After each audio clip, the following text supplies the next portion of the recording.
महाराष्ट्राच्या राजकारणात पुन्हा एकदा मोठा वाद पेटलाय। मंत्री नरहरी झिरवळ यांचा एक आक्षेपार्ह व्हिडिओ व्हायरल झाल्याची चर्चा। पण खरं काय आहे, चला जाणून घेऊया आजच्या या व्हिडिओमधून। नमस्कार मित्रांनो, स्वागत आहे तुमचं आपल्या विजेता न्यूज चॅनलवर। महाराष्ट्राचे अन्न व औषध प्रसारण मंत्री नरहरी झिरवळ सध्या चर्चेत आले आहेत। सोशल मीडियावर त्यांचा एक कथित आक्षेपार्ह व्हिडिओ मोठ्या प्रमाणात व्हायरल होत आहे। या व्हिडिओनंतर राजकीय वातावरण तापलं आहे।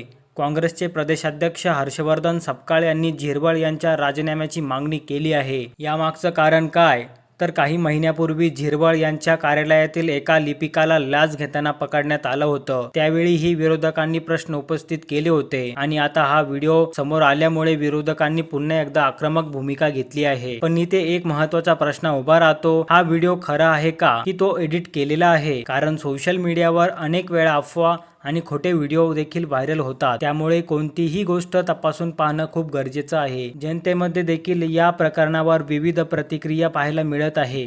काही लोक तात्काळ कारवाईची मागणी करत आहेत, तर काही जण म्हणतायत की आधी सत्य बाहेर येऊ द्या। म्हणूनच या संपूर्ण प्रकरणात सत्य काय आहे हे देखील चौकशीनंतर स्पष्ट होईल। तोपर्यंत कोणतीही अफवा पसरवू नका आणि अधिकृत माहितीवर विश्वास ठेवा। तुम्हाला काय वाटतं, हा व्हिडिओ खरा आहे का की फेक आहे? कमेंटमध्ये नक्की सांगा। आणि अशाच प्रकारच्या व्हिडिओ बघण्यासाठी आपल्या विजेता न्यूज चॅनलला सबस्क्राईब करायला विसरू नका। भेटूया अशाच एका माहितीपूर्ण व्हिडिओमध्ये, तोपर्यंत धन्यवाद।